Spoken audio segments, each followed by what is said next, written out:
Welcome back. For the markets, we have a little bit of gains coming in for the mid-cap index, but just watch out for this particular stock, Alevis Life, which is down around 11 odd percent, and that's the erstwhile Glenmark Life. That's basically the API business that Glenmark had and then sold it to Nirma.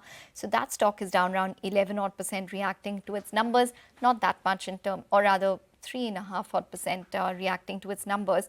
But nonetheless, that stock should be in focus. But we also have Aurobindo, which is releasing its numbers today. So it'll be interesting to watch what Aurobindo comes out with. That stock should come up for you, just about holding in the green ahead of that. But Marico, the other one that we can watch out for, Mangalam, what can we expect? The stock is at a 52-week high. We have the second quarter update, the first quarter update that has come by as well, and it's strong. So Marico is among the better placed FMCG companies when it comes to growth, at least over the last few quarters. And the stock price reflects that, trading at around 46 times FY27 earnings. Street expects good numbers. The only thing that we'll have to watch out for Marico, most importantly, will be the margins and the commentary on that, because over the last 1 year or so, there's been a very, very sharp increase in their key input, which is copra. So consolidated revenue growth seen in low 20s, underlying volume growth in India has been at a multi-quarter high. Gross margins under incremental pressure, expected to ease in the second half as per the company. And they do expect modest operating growth after a very strong growth in their revenue.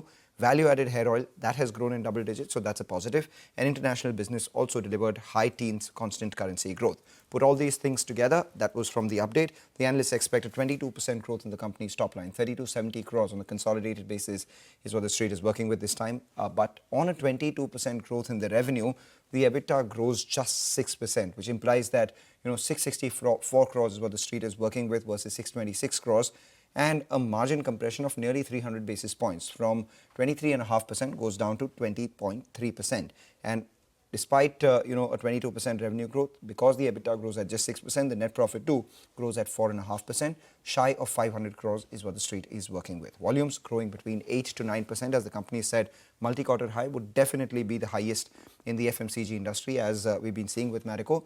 What to watch out for? One, outlook on commodity inflation, like I said, would be extremely crucial. Margins, and the second part would be the growth businesses. Remember, the company has a lot of digital businesses, food brands, and a lot of the investments that they've made in a couple of these D2C companies. So how that continues to grow is something we'll be watching out for very closely.